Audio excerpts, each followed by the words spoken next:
क्योंकि जबकि मैं राज्यसभा मेंबर की हैसियत से उनसे सवाल किया इस पर, तो मुझको जवाब दिया गया, लिखित जवाब दिया गया कि ये न भूलिएगा कि 4 साल पहले हम तो 138वीं जगह पर थे और हम अब बढ़कर 134 तक पहुंच गए।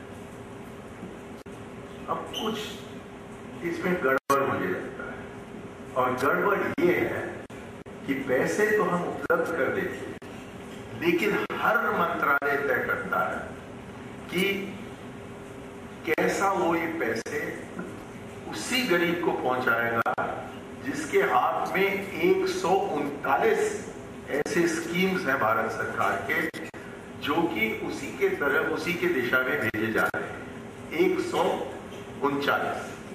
और ये संख्या, ये जो यह आंकड़ा हमारे मित्र एल.के. सिंह जी ने ही संसद में बताया था, 139।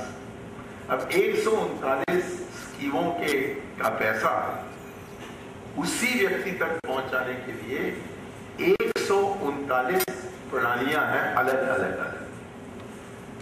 शिक्षा देना हो तो प्रशासनिक खर्चा, जिसको कि हमारे CAG, controller and auditor general सही कहते हैं, इस पर 85 पैसा चला जाता है। भ्रष्टाचार तो बाकी जो 15 पैसा रहता है उसमें से निकाला जाता है, तो 5 पैसे वही चले गए होंगे और 10 पैसे पहुंचते ही जनता तक। और किरीट पारिक जो प्लानिंग कमीशन के मेंबर रहे हैं, उन्होंने एक अध्ययन किया है जिसमें कि उन्होंने बताया है कि राजीव गांधी का जो आंकड़ा है बिल्कुल गलत था, बिल्कुल गलत। 85 पैसे नहीं, 83 पैसे खर्च किए जा रहे हैं। और प्रधानमंत्री जी ने हमसे कहा है, बड़ा बड़े अर्थशास्त्री हैं, कि शायद बहुत ज्यादा बताया जा रहा है, तो चलिए 70 पैसे लीजिएगा। कि रुपए में 70 से 85 पैसे प्रशासनिक खर्चे पर जा रहे हैं, तो लाजमी है कि वो जो 15 पैसा पहुंच रहा है, 20 पैसा पहुंच रहा है, 30 पैसा पहुंच रहा है, और उसका मूल्य भी घटते जा रहा है।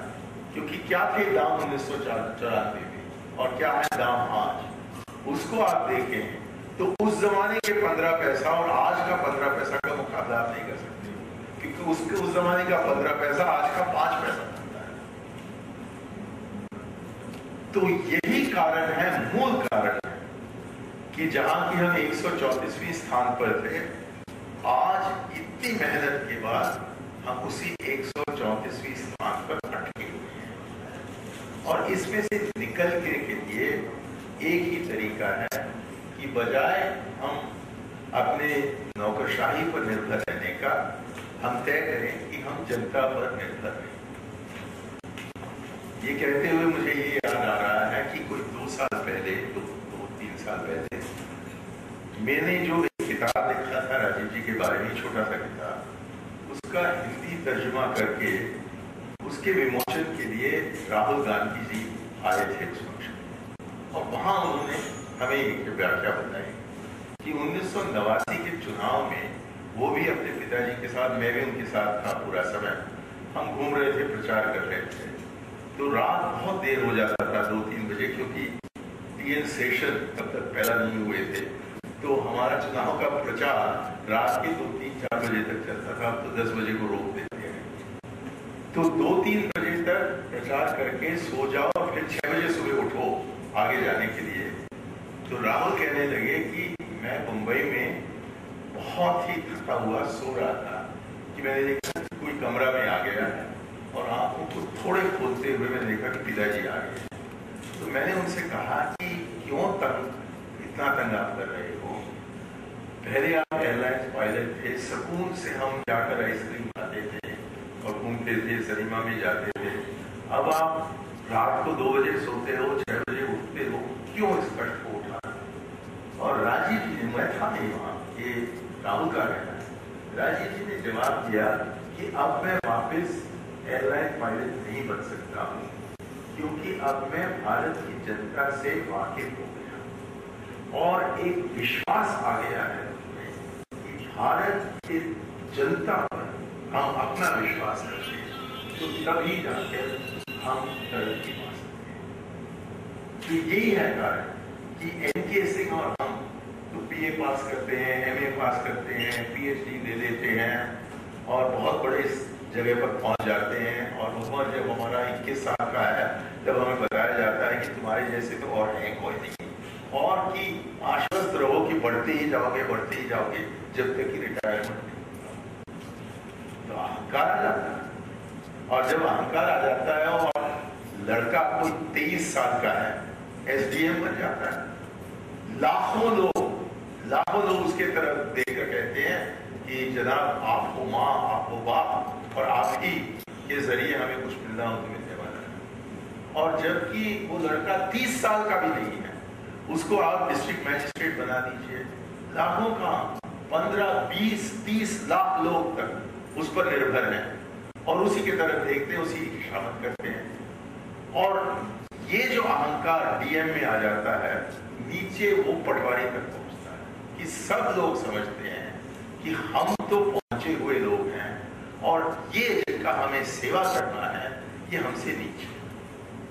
और ये एक नई जातिवाद हमने पैदा किया है इसके जरिए। लेकिन इसको बदलकर यदि हमने कहा कि नहीं, अधिकार हमारे चुने हुए प्रतिनिधि के हाथ में, साथ साथ उस अधिकार को लागू करने के लिए जो अर्थव्यवस्था है वो भी हम जनता तक पहुंचाएंगे, जनता के प्रतिनिधियों तक पहुंचाएंगे।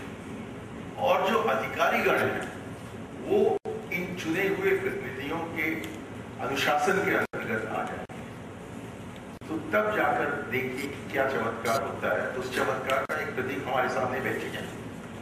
मैं मीना देवी से सबसे पहले मिला था जबकि जिस साल मैं मंत्री बना, क्योंकि सारे देश में सक्षम महिलाओं में से सबसे ज्यादा सक्षम इन्हीं को चुनकर बताया था और मुझको बताया गया कि मैं उनको पुरस्कार दूं गांधी जयंती के अवसर पर। तो मैंने इनको बुलाया, इनके हाथ में पुरस्कार दिया और फिर मैं बैठ गया और इनको बताया गया कि आप माइक पर जाइए और बोलिए। मैंने कहा कि मैं बिहार की, फिर कहा कि मैं अनुसूचित जाति से जुड़ी हुई, और फिर उन्होंने कहा कि मैं अनपढ़। तो हम सब जरा चौंक उठे। उन्होंने कहा कि मैं सरपंच हूं उस गांव के जहां की ठाकुरों की बहुमत है। और फिर लोगों ने मुझे क्यों चुनकर निकाला? आरक्षण का सवाल नहीं था वहां, महिला आरक्षण नहीं था सरपंच के लिए, सब आप मुखिया कहते हो, मुखिया के लिए आरक्षण नहीं था। और इनके खिलाफ एक ठाकुर पुरुष खड़े हुए, लेकिन जनता ने तय किया कि क्योंकि ये लड़की की शादी नहीं हुई है और यदि इसका कोई पति हो तो पूरा गांव है और गांव का सेवा वो करेगी, तो वहां के लोगों ने कहा कि हमें इस अमीर ठाकुर की आवश्यकता नहीं है, हम इस महिला को लिए वोट डालेंगे और सरपंच बनेंगे। ये 2004 की बात है जब मेरी मुलाकात हुई। कोई 2-3 साल बाद 8 मार्च को जो इंटरनेशनल वुमेन्स डे माना जाता है, तो सोनिया जी का एक फंक्शन था, मैं वहां बैठा था, मैंने देखा कि यही मीना देवी आ रही है आगे मंच पर चढ़ने के लिए। तो मैंने बीच में उनको रोका और कहा कि बीच में तो चुनाव हो गया है, तो तुम कैसे आ रही हो मंच पर? उसने कहा कि दोबारा मैं खड़ी हुई और दोबारा चुप कर आ गई। अब समझे ना कि क्यों सशक्तिकरण की आवश्यकता है, क्योंकि जब तक कि हम इन लोगों को मौका नहीं देते हैं तब तक हम नहीं देख पाएंगे कि वो कर क्या सकते हैं। करने के लिए तो उनको मौका दीजिए। आज के दिन हम देखते हैं कि जवाहरलाल नेहरू यूनिवर्सिटी के एक प्रोफेसर हमारे बीच में बैठी है, लेकिन प्रोफेसर कैसी बने? क्योंकि जब वो 5-6 साल की थी, इनके वालिद ने कहा कि इसको स्कूल भेजो, लेकिन इसके वालिद के जमाने में वो सोचते होंगे कि हम अपने परिवार का बदनाम कैसे कर सकते हैं कि लड़कियों को सिखाएं। तो इसलिए हम कभी भी एक 100% सक्षम पंचायत राज की प्रणाली बना नहीं पाएंगे। इसको उन लोगों को बनाना है जो कि चुनकर आते हैं। तो सवाल ये नहीं होना चाहिए ये पढ़े लिखे हैं या नहीं, कि वो विषय जानते हैं या नहीं, इनका कोई अनुभव रहा है या नहीं। सवाल इतना ही है कि वो चुनकर आए हैं या नहीं, और जबकि वो चुनकर आए हैं, क्या उनको वो अधिकार दिए गए हैं या नहीं।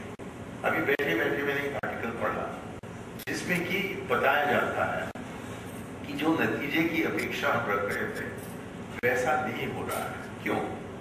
क्योंकि उन्होंने सारे देश के आंकड़े लिए और उसमें से जिन निष्कर्ष को निकालना था उन्होंने निकाला, लेकिन सारे देश में उसी प्रकार का सशक्तिकरण हर राज्य में नहीं है। केरल में आप जाएं तो 40% जो विकास का पैसा है, जिसको कि अंग्रेजी में डेवलपमेंट फंड्स कहते हैं, as distinct from revenue funds, कि डेवलपमेंट फंड्स में 40% पंचायतों के हाथ में होता है। वो ही तय करते हैं कि इसके बारे में योजना कैसा बनाया जाएगा, वो ही तय करते हैं कि ये कैसा खर्च किया जाएगा, और उन्हीं की जवाबदेही रहती है अपने ग्राम सभा के प्रति, हमने सही काम किया